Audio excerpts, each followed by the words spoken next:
of your 2-year-olds going to the stag and breeding it for the first time at 2 years of age. Okay. So a yearling, basically a rising 2-year-old, goes to the stag at 16 months, 17 months in April, and has their first fawn as a 2-year-old. Okay.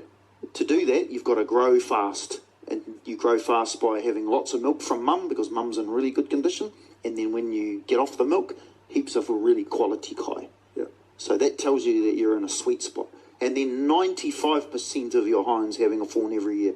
You just shooting a dry cow is rare. Yeah. If you start to find dry cows, it's too late.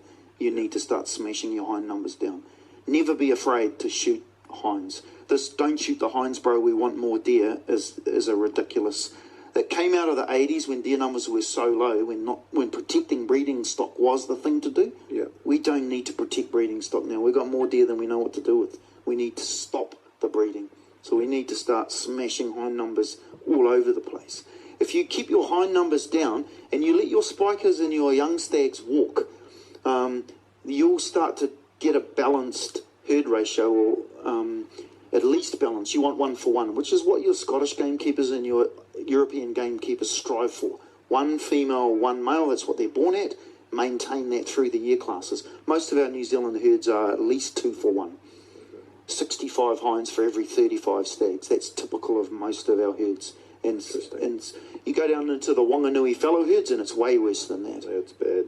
There's just does everywhere. Yeah. Oh, the bucks are so cunning, you never see them. No, they're all shot as spikers. They're antini. Yeah. You know, and so everything with a pizzle gets the mate, good, bad, or ugly. Yeah, and I know your listeners will have heard this before, but for me, it's about the barroom brawl. Yep. Okay, so you've got 2 beautiful local girls at the local pub, and the shearing gangs in town. 20 guys, and they've done a hard day's work in the sheds, and they're off to the pub. 2 beautiful young women, 20 fit, active shearers. There'll be a brawl, eh? 100%. That's the raw. That's the brawl. Okay. What if you've got 2 farmhands? Shearing's done and dusted. There's 2 farmhands, and the Kiwi Experience bus turns up. You know, full of German girls. Yeah. Oh, there ain't no brawl. There's no fight. Oh, I like that one. Oh, yeah, I like those 2. Oh, that one's all right. Yeah. You know, there's no brawl. You know, they don't call it the vagina liner for nothing. No. You know, so it sounds a bit like my Kontiki. So what we're trying to do with hunting is setting up the barroom brawl. The few beautiful women and the 20 burly blokes all competing for mating rights. When you hunt on blocks that have got the herd structure right, and we've got that right in Fiordland now. You talk to people who hunted Fiordland 20 years ago, hardly ever heard a bugle. Today, you can't sleep in most valleys during the bugle because of their nutting off. Is 1 for 1 optimum, or is 2 to 1 better? 2 stags to 1, well, it's hard to do because they fight and they kill each other, and you'll get dispersal and stuff. So, 1 for 1's better. 1 for 1 is what they strive for in places like Scotland and most of the European herds. In Fiordland, we can probably do it with the helicopters. We can probably get in the 1.2, 1.3 for 1. But that's still awesome. Yeah. That, you know, what we don't want is the 3 for 1, 2 for 1, 3 for 1, Wanganui fallow herd, 5 for 1, 10 for 1 crazy scenario. Yeah. Because you get genetic drift when every pizzle gets to pass on its genes. In nature, the fittest, strongest males dominate breeding, and the gene flow through to the next generation is from the fittest, strongest animals that can fight off all others and get the lion's share of the hinds. Yeah, and it's further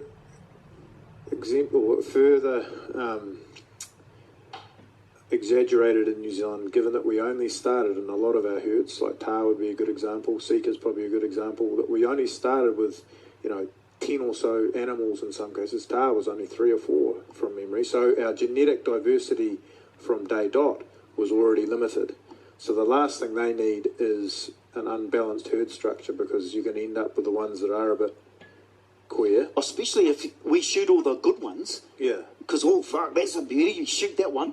Oh, no, that's a shit one. Leave that one. Oh, so we want that one to breed? If we are really concerned about genetics, we should be leaving the best ones. No, we put them all on the wall. We leave all the shit to breed. Yeah. Mate, the process we've gone through with the estates in Scotland, so sending young guys to Scotland to help out with the gamekeepers, has been a massive education for me and Curran and all the guys that we've had have been involved in it, because their motivation, that the biggest cardinal sin that you could commit as a gamekeeper, stalker, guide in Scotland would be go out and shoot that 14-pointer that's in his prime doing all the breeding. If you did that, you would not only be fired, you'd be probably ostracised out of...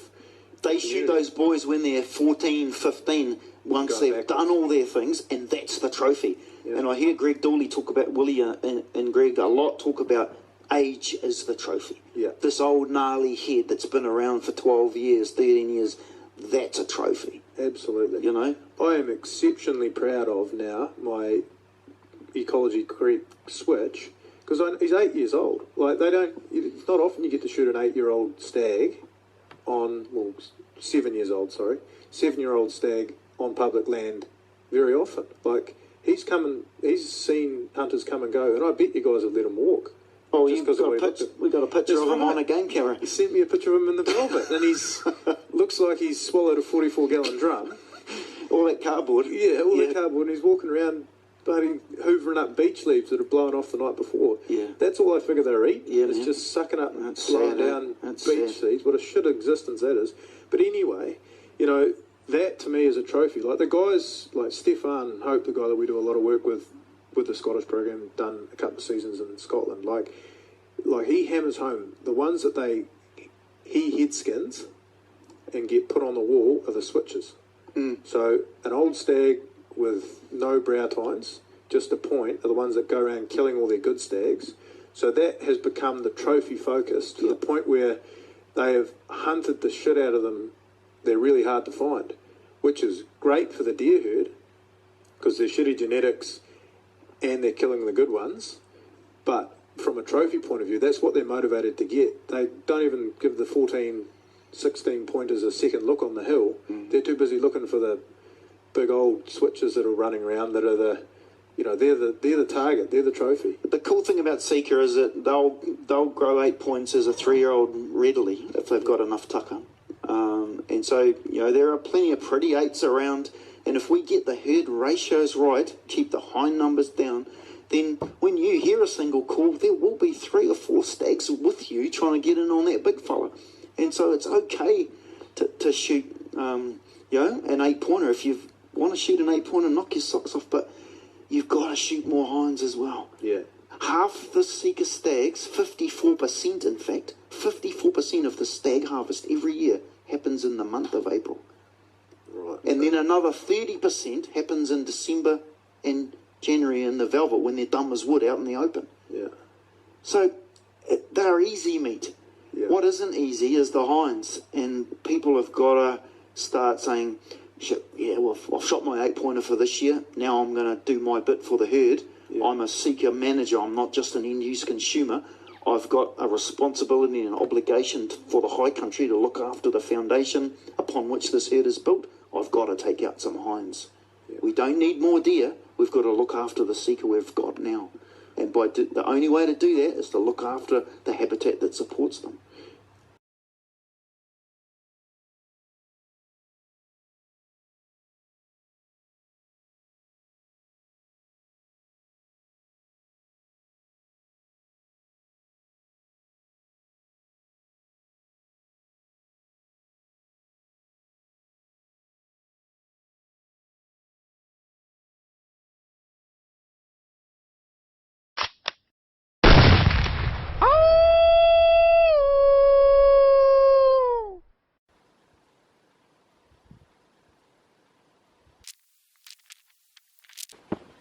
That's living.